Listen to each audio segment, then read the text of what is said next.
कहानी शुरू होती है एक रिचर्ड नाम के लड़के से, जो अपनी टीम के साथ फुटबॉल खेल रहा होता है। मैच के दौरान दूसरी टीम का लड़का आता है और इसे मुक्का मार के गिरा देता है।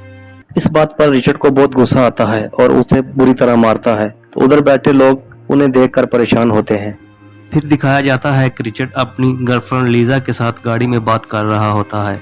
तो अचानक रिचर्ड की तबीयत खराब होती है और वो इंसानिया भेड़िया बन जाता है। तो लीजा ये देख कर डर जाती है। रिचर्ड उस पर अटैक करता है और लीजा वहां से अपनी जान बचाकर भागती है। अगली सुबह जब रिचर्ड उठता है तो देखता है कि उसने अपने माँ बाप को भी मार दिया होता है और वो ये सब देखकर रोने लग जाता है। इसी दौरान रिचर्ड फिर से भेड़िया बन जाता है और लीजा पुलिस वालों को लेके उसके घर के बाहर होती है। तो रिचर्ड पुलिस वाले को देख के घर से भाग जाता है। फिर शहर में बात फैल जाती है कि रिचर्ड नाम के लड़के ने अपनी फैमिली को मार दिया है। तो पुलिस उसके जानने वालों को बताती है कि रिचर्ड नाम के लड़के से बच के रहें। तो पूरे शहर में रिचर्ड को तलाश कर रहे होते हैं। असल में जब पूरे चांद की रात आती है तो रिचर्ड अपने आप पे कंट्रोल नहीं कर पाता, वो इंसानी भेड़िया बन जाता है।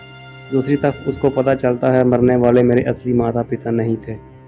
फिर देखते हैं कि रिचर्ड कहीं जा रहा होता है और अचानक देखता है कुछ लड़के एक लड़की को बुरी तरह मार रहे होते हैं। तो लड़की रिचर्ड को देख के मदद के लिए बोलती है। तो रिचर्ड बोलता है कि इस लड़की को जाने दो। वो रिचर्ड की बात नहीं मानते और बोलते हैं कि बेहतर होगा यहाँ से चले जाओ। तो रिचर्ड को गुस्सा आता है और वो फिर से इंसानी भेड़िया बन जाता है, जिसके बाद रिचर्ड उन पर हमला करता है और उनको जान से मार देता है। तो ये सब कुछ देखकर लड़की डर जाती है और वहाँ से भाग जाती है। तो रिचर्ड को एक बार में देखते हैं, वहाँ एक आदमी होता है जिसका नाम जॉन होता है। तो रिचर्ड को उन जॉन से मिलकर पता चलता है कि ये भी एक भेड़िया है। रिचर्ड जॉन को बताता है कि मेरा खुद पे कंट्रोल नहीं रहता, क्या तुम्हारे साथ भी ऐसा होता है? तो जॉन बताता है, क्या तुम्हारे माँ बाप ने तुम्हें कुछ नहीं बताया? तो रिचर्ड कहता है कि मैं अडॉप्टेड हूँ, मैंने असल माँ बाप को देखा ही नहीं। अब रिचर्ड जान जाता है कि मेरे जैसे और भी हैं। तो जॉन से उनका एड्रेस पूछता है तो जॉन बताने से इनकार कर देता है। पर जाने से पहले जॉन उसको एक क्लू दे जाता है ताकि रिचर्ड उस ड्रेस पर पहुंच जाए। तो रिचर्ड उस ड्रेस पर पहुंचता है जिसका क्लू जॉन ने दिया होता है। तो वो एक बार में जाता है और वहाँ उसको एक लड़की मिलती है जिसका नाम अंजलिना होता है। ये इस बार में काम करती है। बार के सभी लोग रिचर्ड को बड़ी अजीब नज़रों से देख रहे होते हैं। तो रिचर्ड लड़की के पास जाता है ड्रिंक लेने, तो उससे बातें करना शुरू हो जाता है। तो एक बंदा आता है रिचर्ड के पास और उससे मिसबिहेव करता है। तो रिचर्ड बिना कुछ कहे उधर से निकल जाता है और बार उसका निकलने का छुप कर इंतज़ार कर रहा होता है। तो वो बाहर आता है तो रिचर्ड उसको पकड़ के मारता है और वो डर कर भाग जाता है। तो वहाँ पर एक बंदा रिचर्ड को देख रहा होता है जिसका नाम जॉनसन होता है। तो वो अपने फार्म हाउस पर काम करने के लिए रिचर्ड को बोलता है। तो रिचर्ड मान जाता है और जॉनसन उसको अपने फार्म पर लेके जाता है। तो अगले दिन रिचर्ड फार्म पर काम कर रहा होता है तो एक बंदा आता है जिसका नाम कॉलर होता है। तो वो रिचर्ड को बोलता है कि तुमने मेरे आदमी को कार में मारा था। तो उसी वक्त जॉनसन आता है और कॉलर को बताता है कि ये मेरा भांजा है। जॉनसन बोलता है तुम्हारे आदमी की गलती थी, इसकी नहीं। तो कॉलर वहाँ से चला जाता है। दूसरे दिन रिचर्ड फार्म पे काम कर रहा होता है तो उसको एक जानवर की लाश मिलती है। तो जॉनसन कहता है कि ये भेड़िए का काम है, इस तरह का शिकार तो भेड़िया ही कर सकता है। फिर रिचर्ड बार में जा रहा होता है तो रास्ते में उसको एक लड़का मिलता है और वो बोलता है कि मैं तुम्हारा कज़न हूँ। और वो कॉलर के बारे में बताता है कि उससे बच के रहना। और कॉलर वहाँ खड़ा हुआ उनको देख रहा होता है। ये सब बोल के लड़का वहाँ से चला जाता है और रास्ते में कॉलर के आदमी उसको पकड़ लेते हैं। तो कॉलर उससे पूछता है कि तुमने क्या बोला है? तो वो बताता है कि मैंने बोला है कि अंजलिना से दूर रहे और जितना जल्दी हो सके यहाँ से निकल जाए। और कॉलर बोलता है कि तुझे बचने का एक मौका देता हूँ, तुम भाग गए तो बच गए, अगर पकड़े गए तो मारे जाओगे। ये सुनकर वो लड़का जंगल की तरफ भागता है। तो कॉलर अपने आदमियों को उसके पीछे लगा देता है। और दूसरी तरफ रिचर्ड बाइक पे अपने घर जा रहा होता है तो वो जंगल से आवाज़ सुनता है उसी लड़की, तो उसको ढूंढने के लिए जंगल में आता है और आगे अंजलिना मिलती है। तो अंजलिना बताती है कि कॉर्नर और उसके आदमी किसी का शिकार कर रहे हैं। फिर वो दोनों जाते हैं तो देखते हैं कि उस लड़के की हड्डियां चुबा रहे होते हैं। और फिर अंजलिना रिचर्ड को अपने घर ले आती है। रिचर्ड टीवी पर अपनी ही न्यूज़ देख रहा होता है और जॉनसन की बीवी आती है और उसको पहचान लेती है और गले लगा लेती है। तो रिचर्ड हैरान होता है और जॉनसन बताता है कि तुम्हारी माँ मेरी बहन की बेटी थी। जॉनसन बताता है कि कॉर्नर तुम्हारी माँ को पसंद करता था लेकिन तुम्हारी माँ राज़ी नहीं थी। तो कॉर्नर ने ज़बरदस्ती की तो तुम्हारी माँ के साथ, जिसके नतीजे में तुम पैदा हुए। तो जॉनसन बताता है कि तुम्हारे नाना ने तुम्हारी माँ को एक कमरे में बंद कर दिया था और मरने की झूठी खबर फैला दी थी कि कॉर्नर इस तक ना पहुंच सके, लेकिन जब तुम पैदा हो गए तो हमने किसी और फैमिली को तुम्हें दे दिया। तो ये बात सुनकर तुम्हारी माँ ने खुदकुशी कर ली। तो जब कॉर्नर को पता चला तो उसने कई बंदों को काट दिया और भेड़िया शक्ल में तब्दील कर लिया। तो उसने उनकी गैंग बना ली और अब मिलकर उनके साथ मिलकर शिकार करता है। ऐसे blood wolf pure blood wolf से कमज़ोर होते हैं। तो जॉनसन बताता है कि तुम एक प्योर ब्लड वल्फ हो। तो कॉर्नर तब तक नहीं रुकता जब तक उसको एक प्योर ब्लड लड़की नहीं मिलती। तो इसी तरह लोगों को नुकसान पहुंचाता रहेगा। तो टाउन में एंजेलिना ही ऐसी लड़की थी जिसने कॉर्नर को हवाले करने का फैसला किया था। इस सुबह रिचर्ड और एंजेलिना दोनों एक साथ बाहर निकलते हैं। तो एंजेलिना बताती है कि एक रात मेरे फादर शराब पीकर घर आए और उन्होंने मेरी माँ को मार दिया। तो सुबह उठकर वो देख के उनसे बर्दाश्त ना हुआ और उन्होंने अपना गला काट लिया। दोनों काफ़ी घुल मिल जाते हैं। एंजेलिना रिचर्ड के करीब आना चाहती है तो रिचर्ड मना कर देता है ताकि मैं इसको कोई नुकसान ना पहुंचा दूँ। तो एंजेलिना नहीं रुकती। फिर दिखाया जाता है कि जॉनसन के घर भेड़िए आते हैं और वो एंजेलिना की बात करते हैं कॉर्नर के हवाले करने के लिए। तो रिचर्ड मना कर देता है। तो रिचर्ड उन लोगों को यहाँ से जाने का बोलता है और कॉर्नर के पास आता है और बोलता है कि मैं उसी औरत का बेटा हूँ जिससे तुमने ज़बरदस्ती की थी और कुछ एंजेलिना के साथ भी तुम ऐसा ही करने वाले हो और उससे दूर रहो। तो कॉर्नर को यह सुनकर बहुत गुस्सा आता है और वो बोलता है कि मैं हर बंदे को जान बचाने का एक मौका देता हूँ, तो भाग जाओ।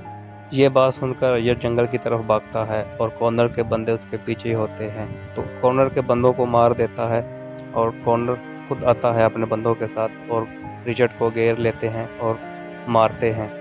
तो रिचर्ड को दर्द की वजह से उसको ज़ोर ज़ोर से चलाता है और एंजेलिना उसकी आवाज़ सुनती है और वो जंगल की तरफ भागती है। कॉर्नर रिचर्ड को मारने ही वाला होता है तो रिचर्ड उसके पाँव पे पंजा मारता है और जंगल की तरफ भागता है।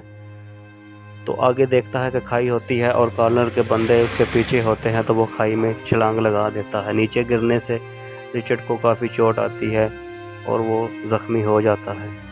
तो फिर उसको जॉन दिखाई देता है और वो हिम्मत करने के लिए बोलता है। तो रिचर्ड हिम्मत करता है, उठता है और जंगल के रास्ते घर जा रहा होता है। रास्ते में इसको एंजेलिना मिलती है जो इसको ढूंढ रही होती है। वो उसको घर ले जाती है और इसका जख्म साफ़ कर रही होती है। तो जॉनसन भी उधर होता है और जॉनसन बोलता है उठो, तो वो उठ नहीं पाता। तो एंजेलिना परेशान होती है। जॉनसन बोलता है अब एक ही तरीका है इसका जख्म ठीक करने का, तुम इसके करीब जाओ। तो एंजेलिना उसके करीब जाती है तो उसके जिस्म में हरकत होना स्टार्ट हो जाती है। तो अगली सुबह एंजेलिना उसको बाहर ले जाती है। फिर एंजेलिना रिचर्ड को भागने का बोलती है तो रिचर्ड भागता है तो उसका जख्म ठीक हो जाते हैं।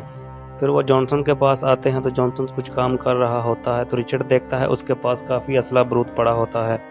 तो रिचर्ड वो असला बारूद उठाता है और कुछ गोलियां, कारतूस वगैरह माइंस बनाता है उन भेड़ियों को मारने के लिए।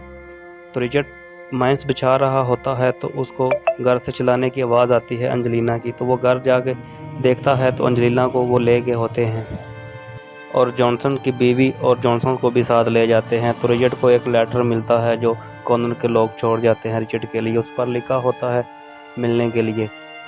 तो जॉनसन और उसकी बीवी को एक पिंजरे में बंद किया होता है और एंजेलिना को रस्सियों के साथ बांधा होता है।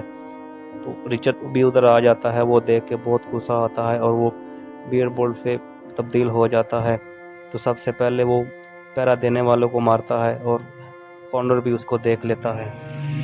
कॉर्नर के आदमी रिचर्ड पर हमला करते हैं। रिचर्ड एक एक करके सबको मार रहा होता है और इसी दौरान वो एंजेलिना को भी खोल देता है और वो भी भेड़िए में तब्दील हो जाती है और कॉर्नर के आदमी को मारना स्टार्ट कर देती है और जॉनसन और उसकी बीवी को भी छुड़ा लेती है पिंजरे से। उसके बाद रिचर्ड जंगल में भाग जाता है और जॉनसन की बीवी और जॉनसन एंजेलिना के साथ घर वापस आ जाते हैं और जंग के लिए तैयार होते हैं। वो जानते हैं कॉलर अपने लोगों के साथ यहाँ आएगा। तो कॉलर वहाँ पहुँचता है तो जॉनसन इसको देख रहा होता है हाथ में गन लेके। तो कॉलर इसको बोलता है कि रिचर्ड हमारे हवाले कर दो। तो जॉनसन इन पर फायर करता है और रिचर्ड भी आ जाता है। तो बाढ़ के बंदे बाहर जो खड़े होते हैं, रिचर्ड माइंस पर हमला करता है तो कॉर्नर के काफ़ी बंदे मर जाते हैं। रिचर्ड फार्म हाउस के अंदर आ जाता है और कॉर्नर को अंदर आने का बोलता है। तो कॉर्नर अपने लोगों के साथ अंदर जाता है। तो रिचर्ड ने इस कमरे में माइंस बिछाया होता है। तो रिचर्ड धमाका करता है और कॉर्नर के बंदे मर जाते हैं। तो कॉर्नर बढ़ जाता है और वो रिचर्ड पर हमला करता है। तो ये दोनों लड़ते हैं। रिचर्ड कॉलर पर भारी पड़ रहा होता है तो कॉलर गिर जाता है। तो जॉनसन कॉलर को गोली मारने लगता है। तो रिचर्ड रोकता है। तो कॉलर बताता है कि मैंने तुम्हारी माँ का कभी बुरा नहीं चाहा और ना कभी बुरा किया। मैं तुम्हारी माँ से बहुत प्यार करता था। तुम्हारे नाना ने तुम्हारी माँ की झूठी खबर फैलाई, जिसकी वजह से मैं पूरी तरह टूट गया था और बुरा इंसान बन गया। दोनों बातें कर रहे होते हैं तो जॉन आता है, जो रिचर्ड को बार में मिला था। वो बोलता है कि कॉर्नर ने मुझे टाउन से निकाला था। उस वक्त मैं कॉर्नर के सामने बहुत कमज़ोर था, तो उसका बदला लेने के लिए मैंने तुम्हारे माँ बाप को मारा था कि तुम शहर छोड़ के टाउन आ जाओ। तो ये सुनकर रिचर्ड को बहुत गुस्सा आता है। वो जॉन की तरफ जाता है तो जॉन मुक्का मार के उसको गिरा देता है। तो जॉन उसको मारने ही वाला होता है तो कॉलर उसको रोकता है। तो वो जॉन कॉलर की तरफ बढ़ता है और उसका गला काट के उसको मार देता है। उसके बाद जॉन रिचर्ड के ऊपर बैठ जाता है और उसका गला दबाता है। तो रिचर्ड का अंकल आता है जॉनसन, वो उसको गोली मारता है, उसके कंधे पर लगती है। तो जॉन भागता है। तो रिचर्ड उसको रोकता है और वहाँ माइंस बिछा होता है। तो जॉन सिगरेट पीता है और रिचर्ड सिगरेट उससे छीन के नीचे फेंक देता है और वहाँ से जाने लगता है। तो जॉन कहता है कि डर गए हो, मुझसे लड़ाई करो, मुझसे मुकाबला करो। तो एक ज़ोरदार धमाका होता है और जॉन के टुकड़े टुकड़े हो जाते हैं। तो कहानी ख़त्म हो जाती है।